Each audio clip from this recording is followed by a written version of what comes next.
A few weeks back, I made a video talking about the different anabolic growth pathways, and where that inspiration came from was a video on anabolic bodybuilding. Now, that wasn't the main point of the video, as evidenced by the response to my comment I made praising Kurt Havens. The main question they were debating on that podcast was, is bulking necessary for muscle growth? And the consensus it seemed to be was that no, it's not necessary. And there seemed to be some outrage in the comment section about, that's ridiculous. If you're natural, you absolutely need to bulk in order to grow. And I thought I would take a dive into that because it's a good question. Do we need to or not?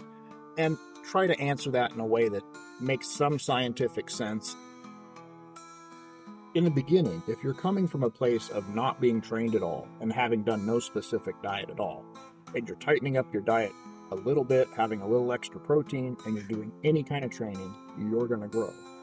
That's the first time in your life that you've given that kind of mechanical stimulus and fuel to feed that growth process properly, perhaps.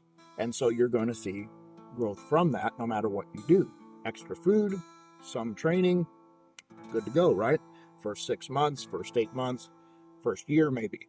But then you hit a plateau. And that's typically when people either quit or they begin to really dial in their training, their diet, and their rest in order to get the most out of it possible. And so here we are, beginner, just eat and train, intermediate, dialed in and specific. This is usually after a year of training or after a couple of years of training.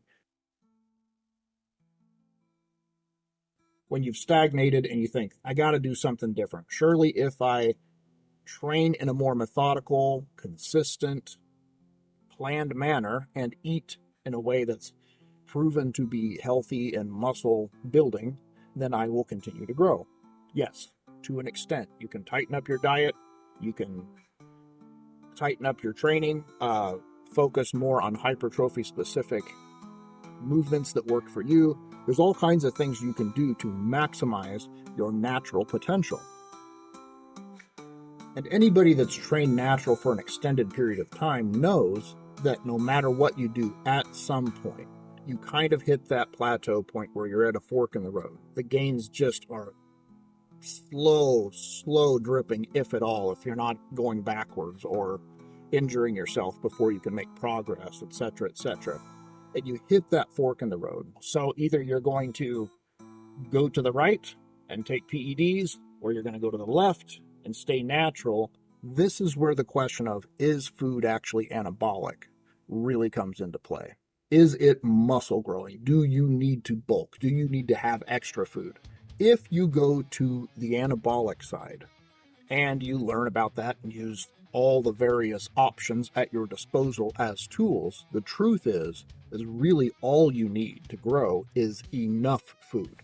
Are you having enough food? Are you over maintenance to some extent? Are you over maintenance for the new muscle that you've grown and the raising in your metabolism as you shift from a more insulated, chubby physique to a leaner physique that's burning the calories? All those things have to be taken into consideration. But once you're over that set point, you're getting adequate protein and adequate calories, adequate food, and adequate rest. The truth is at that point, all that's really necessary is adequate or enough food, training, and rest. That doesn't mean that advanced techniques won't benefit you, but with reasonable training volume and intensity, with reasonable rest, with reasonable protein, food, etc., you're going to grow.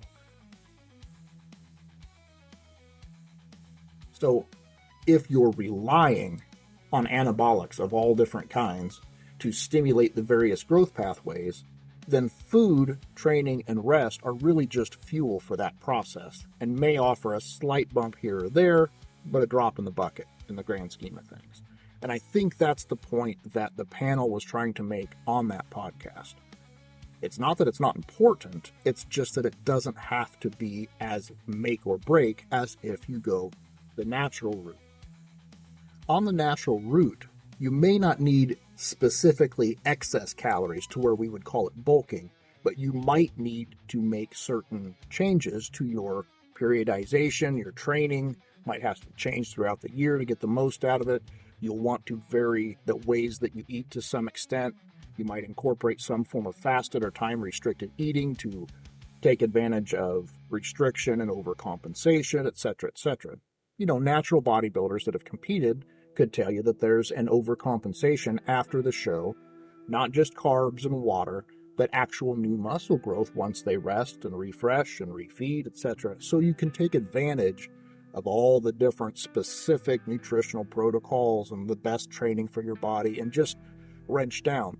Still, unfortunately, your results are not going to be as good as if you were taking PEDs, but you can advance things without really going all out in a bulk. But that doesn't answer the question. The question is, will a bulk be anabolic in and of itself? And I think I have the answer to that right here. I'm having trouble finding an actual study on this. This is from a researcher back in the late 90s, early 2000s era called Torbjorn Ankerfeld. And he did an interview with Bill Phillips of Muscle Media 2000 back in the 90s about his research that he had done into using short bursts of high-calorie cycles. So, in his words, 12 days. Bill Phillips wanted to make it more marketable, so he wanted to fit it within a month of 2 weeks and 2 weeks. But the research that that Torbjorn Ankerfeld was basing this on specifically said that hormone levels, we're talking testosterone, insulin, IGF-1, growth hormone, etc., all raised and then started to taper off after 12 days. Now, we're not saying it dropped specifically, but that's when it got to the point where it was time to stop. So 12 days, they found on average, was the anabolic response that people got from food before the body restored homeostasis.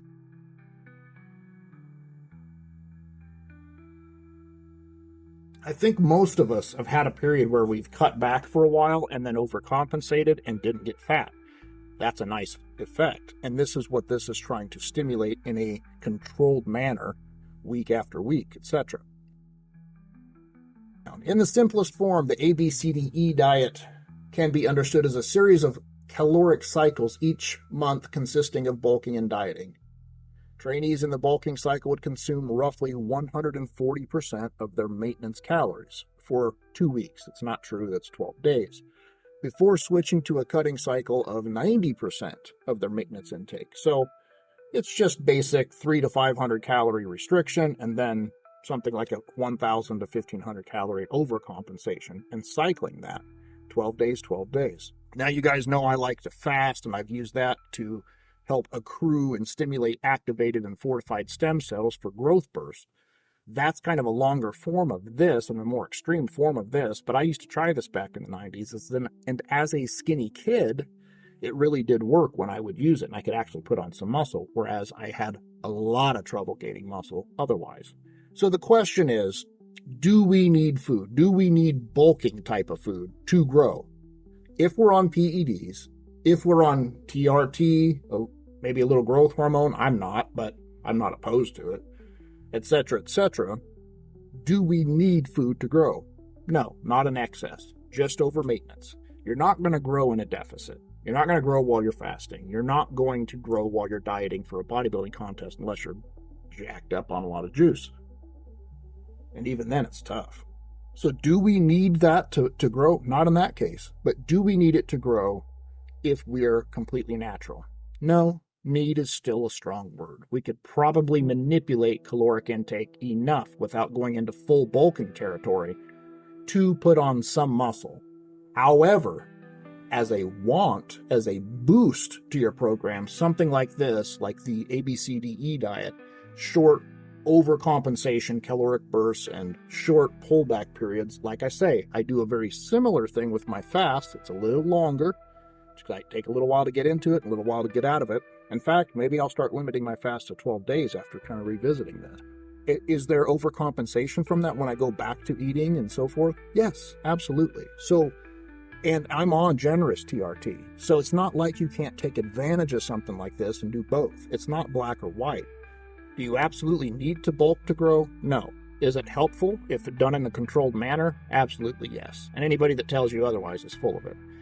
The key thing is not bulking for so long or to such a high degree that you develop insulin insensitivity in the muscles and you start to overflow with carbs and your body doesn't know where to put it, and you start to convert a lot of that to fat storage and stuff like that. If done in a controlled way, and in this case like the ABCDE diet, what you're doing is you're depleting your body and then overcompensating, depleting and overcompensating. We're trying to trick the body to get it out of homeostasis and get it into a place where it feels okay to grow, where it feels like there's a need to. In my mind, if you go back a few thousand years, it simulates the hunt. You got a group of guys, you go out, you take what berries and nuts you can, you go and you hunt buffalo or whatever, I guess, and have a feast after that and then overcompensate. So you got all that extra fat and protein and everything in after that. So it wasn't like in the old days, since that we just had, Aldi's or Walmart down the street to go grab, or Trader Joe's to go grab whatever we want. So our body is made to experience different caloric intakes, different circumstances, stresses, and then to adapt to those. So if you do choose to bulk, either do it with PEDs to offset the metabolism, carb storage, etc., or do it in such a way to where it's short burst, where you can control and you don't spill over so bad and things like that. So there's techniques that you can use. This is one of them. What I do lately is one of them. So it's not like I'm not using food. It's just I'm not relying on it as my only source of growth stimulation, but using it more as an adjunct to whatever else I'm doing. So it's a piece of the puzzle. So if someone says bulking doesn't work, it's not true. It works for short term, and it works to overcompensate by specifically raising these various hormones and putting you in a very anabolic growth environment inside your body. If someone says bulking is the only way to do it, not true. Just the variations in diet can cause some stem cell fortification and activation. The stress of that actually is a good push-pull to grow along that pathway. Again, a very misunderstood pathway. Those are my thoughts on this. I hope you got something out of it that makes some kind of sense. I feel like I'm kind of rambling again, but thanks for sticking with me. We'll see you next time.